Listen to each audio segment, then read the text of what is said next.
천사의 아침 방문을 찾아오신 여러분을 환영합니다. 오늘도 아침 예배 말씀으로 믿음과 위로의 시간을 갖게 되길 바랍니다. 성도 여러분 안녕하십니까? 오늘도 아침 예배에 찾아오신 모든 성도님들을 진심으로 환영합니다. 하나님께서는 태초에 아담과 하와에게 해야 할 일을 주셨습니다.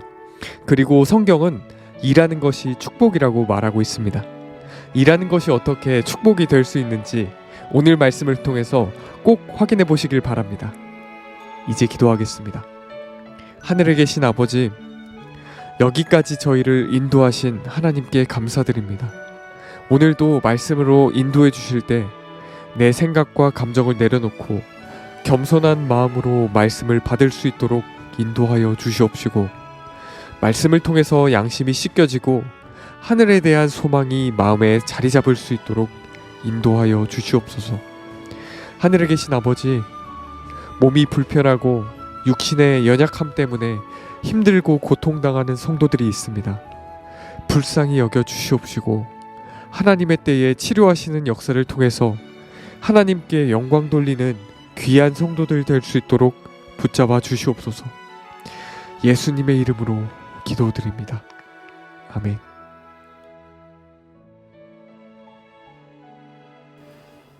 안녕하십니까 성도 여러분. 에덴 동산은 어떤 곳이었을까요? 하나님께서 에덴 동산을 완벽한 장소로 만드셨을 텐데 에덴 동산에서 아담과 하와가 일을 하고 움직이고 활동할 필요가 있었을까요? 또 하늘은 우리가 장차 가서 그곳에서 어떻게 살게 될까요? 오늘은 좀 이 문제를 좀 살펴보도록 하겠습니다.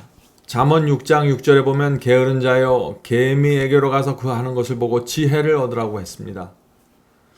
개미가 바쁘게 움직이면서 살아가는 모습을 보면은 그 속에서 인간이 어떻게 살아야 하는가에 대한 하나님의 뜻을 볼 수 있는 것입니다. 지혜가 무엇입니까? 지혜란 단순히 머리가 좋고 꾀가 많은 것을 말하는 것이 아니죠. 지혜는 하늘로부터 내려오는 것입니다. 그러므로 건강하고 행복한 삶을 사는 지혜를 받으려면 하나님께서 인류에게 주신 환경과 그들의 삶을 이해해야 합니다. 자, 우리 본문을 읽으면서 이 문제를 생각해 볼까요? 하나님께서는 우리의 첫 부모를 아담에 두시고 유용하고 사랑스러운 모든 것을 그들을 두르셨다. 그들의 에덴 동산에는, 에덴 가정에는 위안과 행복에 기여할 수 있는 것이 전혀 부족하지 않았다. 그러나 하나님께서는, 창조주께서는 아담이 일하지 않고는 행복할 수 없음을 아셨다. 자, 에덴 동산은 어떤 곳이었을까요? 에덴 동산에서 아담과 하와는 아무것도 하지 않고 찬양만 부르고 검은 곳 하면서 쉬기만 했을까요? 그렇지 않습니다. 성경은 신락원과 복락원의 이야기라고 합니다. 창세기에서 인간은 낙원을 잃어버리는 신락원의 이야기를 나오고, 계시록 마지막 장에서 잃어버린 낙원을 다시 회복하는 복락원을 보게 됩니다. 사도 요한은 계시록 마지막 장에서 하늘에 대해서 이렇게 묘사했습니다. 계시록 22장 1절부터 2절입니다. 맑은 생명수의 강을 내게 보이니 하나님과 및 어린 양의 보좌로부터 나서 길가운데 흐르더라. 강 좌우에 생명나무가 있어 12가지 실과를 맺히되 달마다 그 실과를 맺히고 그 나무 잎사귀들은 만국을 소송하기 위하여 있더라. 자, 하늘에도 그렇고 에덴 동산에도 그렇고 아름다운 자연계가 있습니다. 계시록 22장에 나오는 이 하늘의 모습은 아름다운 자연계죠. 또 에덴 동산도 아름다운 자연계였습니다. 하나님께서는 이 인간이 자연계 속에서 활동하고 일하면서 행복을 누리길 원하셨던 것입니다. 본문 읽겠습니다. 에덴 동산의 아름다움이 아담을 기쁘게 했지만 그것만으로 충분치 않았다. 그는 신체의 놀라운 기관들을 활동하게 하는 노동을 해야 했다. 아무 일도 하지 않는데 행복이 존재한다면 거룩하고 순수한 상태에 있는 사람은 일하지 않은 채로 있었을 것이다. 그러나 사람을 창조하신 하나님께서는 인간의 행복을 위하여 무엇이 있어야 할지를 아셨으므로 인간을 창조하시자마자 일을 할당해 주셨다. 하나님께서는 아담과 하와에게 할 일을 주셨습니다. 일을 해야만 행복하고 건강해질 수 있도록 그들의 몸을 만드셨기 때문이죠. 만약 우리가 누워 있어야만, 하루 종일 누워 있으면 행복하다면 우리가 하루 종일 누워 있게 하셨을 것입니다. 그러나 그것이 아니라는 것이죠. 우리는 활동하면서 인격적으로 대화하고 교제하면서 그렇게 행복해질 수 있는 사람입니다. 어떤 분들은 이 아담과 하와가 에덴 동산에서 일을 해야 했고 몸을 움직이면서 활동해야 했다라는 말을 하면 이상하게 생각합니다. 성도 여러분, 우리는 에덴 동산뿐만 아니라 장차 천국에 가서도 일하고 활동해야 합니다. 그곳에서도 게으름과 나태함은 허용되지 않습니다. 그래서 이사야서를 보면은요, 거기에는 하늘에서 구원받는 성도들이 살아가는 실제 모습이 나옵니다. 구원받은 성도들이 하늘에서 사는 모습이 에덴 동산에서 아담과 하와가 살았던 그 모습, 바로 그것이었습니다. 자, 이사야서 65장 21, 22절 또 11장 6절 9절에 나오는 말씀을 좀 함께 읽으면서 살펴보도록 하겠습니다. 그들은 구원받아 하늘에 간 사람들이죠. 그들이 가옥을 건축하고, 자, 하늘에서 가옥을, 집을 건축하는 일이 있다는 것입니다. 가옥을 건축하고 그것에 거하겠고 포도원을 재배하고 열매를 먹을 것이며 그들의 건축한 때에 타인이 거하지 아니할 것이며. 자, 하늘에 가서 집을 짓고 포도원 재배해서 열매를 먹습니다. 아름다운 자연 속에서 안전한 환경에서 일하고 집 짓고 농사를 짓게 될 것입니다. 인간을 위해서 가장 완벽한 환경을 하나님께서 만드셨는데 바로 이런 모습이라는 것입니다. 계속 읽겠습니다. 그들이 지배한 것을 타인이 먹지 아니하리니 이는 내 백성의 수완이 나무의 수완 같겠고. 자, 우리가 사는 생명의 연한, 우리의 인생의 길이가 나무 같다 그랬습니다. 나무와 같이 길다 그랬어요. 이것은 나무만큼만 살고 죽는다는 뜻이 아니죠. 히브리인들에게 이 나무처럼 산다 하는 것은 영원히 사는 것을 의미하는 것입니다. 계속 읽겠습니다. 나의 택한 자가 그 손으로 일한 것을 길이 누릴 것이며 그때 이리가 어린 양과 함께 누우며 송아지가 어린 사자와 암소와 곰이 함께 누우며 송아지와 어린 사자와 살찐 짐승이 함께 있어 어린아이에게 끌리며 암소와 곰이 함께 먹으며 그들의 새끼가 함께 엎드리며 사자가 소처럼 풀을 먹을 거며. 자, 여기 그 암사와 곰같이 큰 짐승들이 어린 아이들에게 손을 끌려서 이리저리 다니는 모습이 나오죠. 또 사자와 연약한 짐승들이 같이 누워있고 같이 어울리고 재밌게 노는 모습들이 나오는 것입니다. 또 사자가 소처럼 풀을 먹을 것이라고 했습니다. 성도 여러분, 하늘에서는 짐승들이 다 소처럼 풀을 먹는 것입니다. 에덴 동산에서도 모든 동물들은 채식을 했습니다. 왜냐하면 거기는 약육강식의 세상이 아니기 때문이죠. 죄가 이 세상에 들어온 이후 힘센 것이 힘없는 것을 잡아먹는 모습이 나타난 것입니다. 죄의 결과가 생긴 것이죠. 그러나 죄가 없는 곳으로 가면 하늘에서는 강한 동물과 약한 동물이 서로 장난치고 조화를 이루면서 살게 되는 것입니다. 하늘은 정말 행복하고 안전한 곳입니다. 계속 읽겠습니다. 젖먹이는 아이가 독사의 구덩에서 장난하며 젖된 어린아이가 독사의 굴에 손을 집어넣을 것이며. 자, 어떤 분들은 이 말씀을 보고 하늘에도 독사굴이 있다고 생각하는데 이 말씀은 그런 뜻이 아니죠. 이 땅에서 사람들이 그 땅굴에 손을 잘못 넣었다가 뱀에게 물리고 개미에게 물리고 벌떼들에게 당하는 고통들이 있습니다. 그러나 하늘에서는 땅에 있는 아무 구멍에 손을 넣어도 안전하다는 것입니다. 나의 거룩한 산 모든 곳에는 햇댐이 없고 상함도 없을 것이니 이는 물이 바다를 덮음같이 여호와를 아는 지식이 세상에 충만할 것임이니라. 성도 여러분, 이것이 우리가 장차 하늘에 가서 살 그 하늘의 모습입니다. 이 땅에서 죄를 버리고 하늘을 바라보면서 살면 하나님께서 우리에게 완벽한 행복과 건강을 주실 것입니다.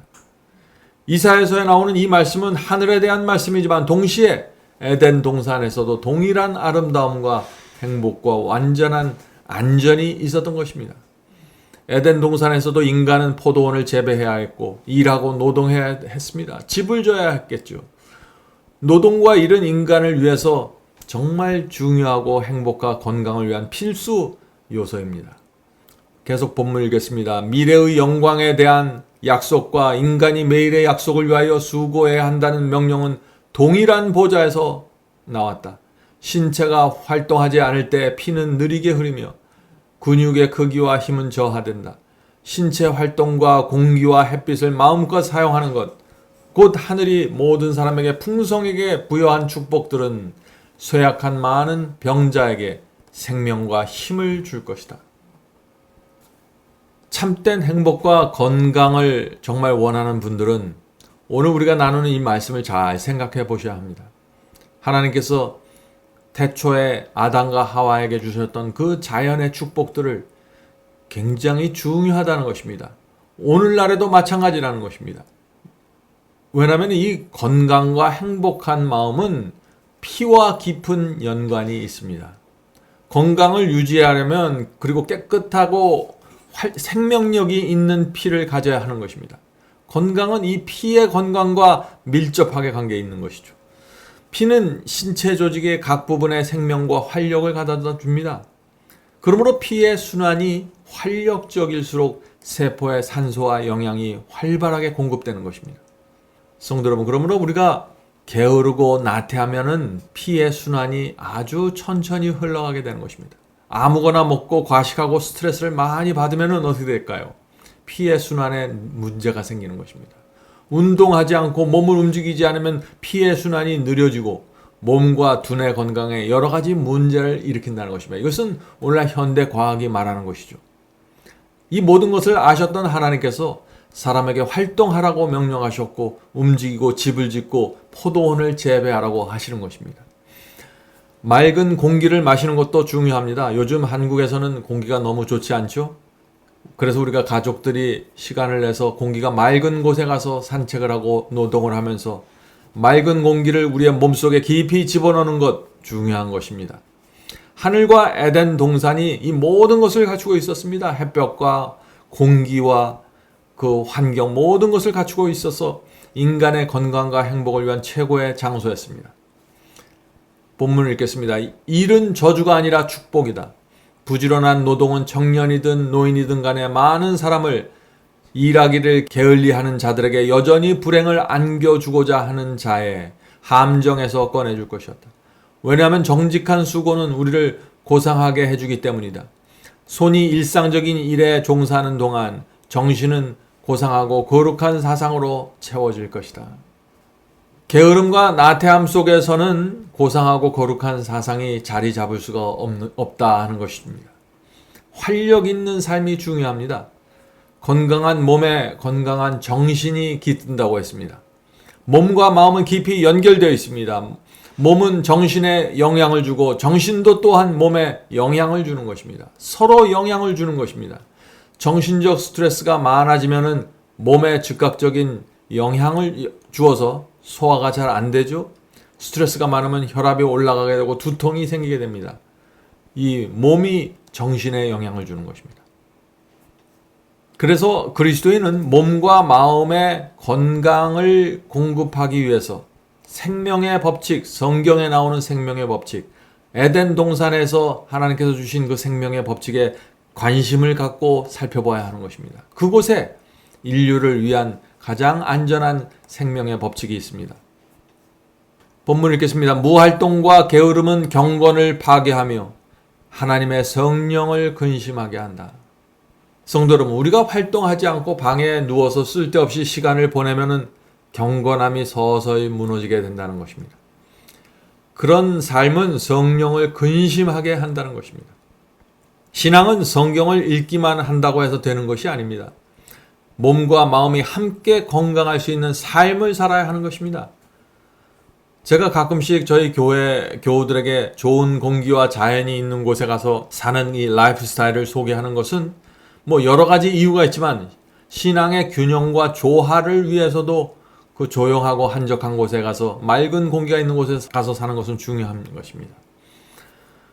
이 도시의 삶에 길들여진 현대인들에게 이상하게 들릴 수 있지만은요, 조용하고 아름다운 곳에 가서 사는 삶의 유익은 정말 큰 것입니다. 고요 있는 물은 더러우나 흐르는 물은 건강과 기쁨으로 땅을 적신다. 회심한 남녀는 누구든지 일꾼이 될 수 있다. 분명 하늘에서도 일이 있을 것이다. 구속받은 자들은 꿈꾸듯 나태한 상태에서 살지 않는다. 하나님의 백성들에게는 안식이 남아있다. 자신들의 모든 소유와 존재 전체에 빚을 진 그분을 그들이 섬기는 가운데 발견하게 될 안식이 남아있다. 성도 여러분, 에덴 동산도 그렇고 하늘도 그렇고 매우 활동적인 곳입니다. 우리는 그곳에서 하늘에서 집을 짓고 포도원을 가꿀 것이며 사자와 곰이 함께 어울리면서 살아가는 모습을 볼 것입니다. 천사들과 교제를 나누고 완벽한 건강과 행복을 누리게 될 것입니다. 하늘은 구름 위에 앉아서 무료하게 시간을 보내는 곳이 아닙니다. 우리는 하나님께 나가 우주의 과학과 신비를 날마다 배우게 될 것입니다. 어떻게 죄가 들어왔고 하나님께서 어떻게 사탄을 물리쳤으며 구원에 대한 전체 진리를 우리가 배우게 될 것입니다. 하늘은 하루하루가 흥미있는 곳이 될 것입니다. 이 땅에서는 슬픔과 고통이 있지만 하늘에 가면은 죽음에 대한 슬픈 소식이 없을 것입니다. 거기는 장례식의 행렬도 볼 수 없을 것입니다. 하늘에는 눈물을 흘리게 할 모든 원인이 없을 것입니다. 성도 여러분, 우리는 죄로 저주를 받아 고통과 피해가 충만한 이 세상으로부터 눈을 돌려서 우리가 앞으로 실제 살아야 될 그 하늘 고향을 바라보아야 될 것입니다. 푸른 잔디와 초원이 펼쳐져 있고 생명강이 흐르는 아름다움을 명상하시기 바랍니다. 바울도 그렇게 살았습니다. 바울도 고되고 힘든 삶 속에서도 하늘을 생각했습니다. 고린도전서 2장 9절이죠. 기록된 바 하나님이 자기를 사랑하는 자들을 위하여 예배하신 모든 것은 눈으로 보지 못하고 귀로도 듣지 못하고 사람의 마음으로도 생각지 못하였다 함과 같으리라. 하나님께서 우리를 위해서 예비하신 것은 정말 우리가 상상할 수도 없는 아름답고 완전한 장소가 될 것입니다. 오늘도 하나님께서 우리를 위하여 준비하신 그 하늘을 바라보면서 게으름과 나태함을 물리치고 선으로 악을 이기면서 살게 되길 간절히 바랍니다. 이제 기도하겠습니다. 하늘에 계신 아버지, 사자와 토끼가 어울리고 큰 소와 곰이 어린아이의 손에 이끌려 다니는 또 생명수 강이 생명을 갖고 흐르는 그 아름다운 곳에 저희가 살게 해 주셔서 감사합니다. 주님, 저희가 이 땅에 사는 동안 하늘을 바라보면서 살 수 있도록 도와주시옵소서. 이 땅의 어둠과 질병들을 보면서 실망하고 낙담한 저희들의 마음을 하늘로 들어 올려주셔서 밝고 아름답고 영원한 생명을 보면서 살 수 있도록 도와주시옵소서. 하늘에 계신 아버지, 저희 마음에 오늘도 주께서 찾아오셔서 이 세상을 나그네로 살고 하늘 바라보며 갈 수 있도록 도와주시옵소서. 예수님의 이름으로 간절히 기도드립니다. 아멘.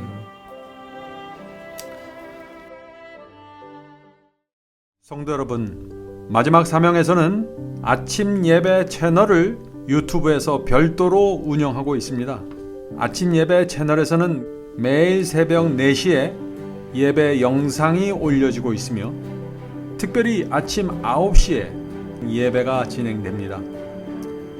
아침 9시 예배가 아침 예배 채널의 독특한 특징입니다. 원하시는 분들은 유튜브에서 아침 예배 채널을 별도로 구독 신청하여 주시면 저희와 함께 아침마다 예배 드릴 수 있습니다. 매일 아침마다 하나님의 말씀으로 저희 모두가 주 앞에 나와 예배 드리는 신앙으로 함께 나가게 되길 간절히 바랍니다. 감사합니다.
하나님은